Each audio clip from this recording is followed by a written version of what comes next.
খেজুর গাছটা প্রমাণ দিয়ে দিয়েছে যে খেজুর গাছের বাঁচার ইচ্ছা আছে বলে সে লতা পাতার ফাঁক দিয়ে তার সবুজ পাতা বের করে দিয়েছে রোদের আলো পাওয়ার জন্য, তার খাদ্য সংগ্রহ করার জন্য, বেঁচে থাকার জন্য। তবে এই গাছটা ছেয়ে রেখেছিল লতা পাতা এবং আগাছা। ঠিক তেমনই যখন একটা মানুষ সফল হওয়ার দ্বার প্রান্তে পৌঁছানোর চেষ্টা করে, তখন তার আশেপাশের মানুষজন তাকে নিচে নামানোর চেষ্টা করে। একজন সফল ব্যক্তি মানুষ যখন সফল হয়, ঠিক এভাবেই সফল হয়। তার হাজারো পিছটান সে ফেলিয়ে রেখে একটা মানুষ সফল হয়ে যায়।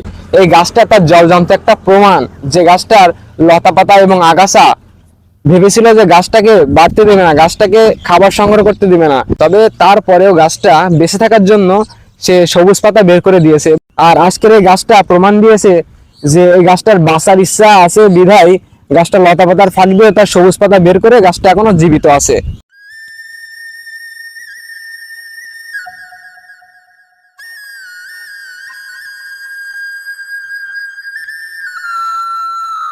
একদমই পড়ন্ত বিকেলে মাঠে আসলাম এবং মাঠে এসে দেখতে পেলাম যে সুন্দর একটা খেজুর গাছ।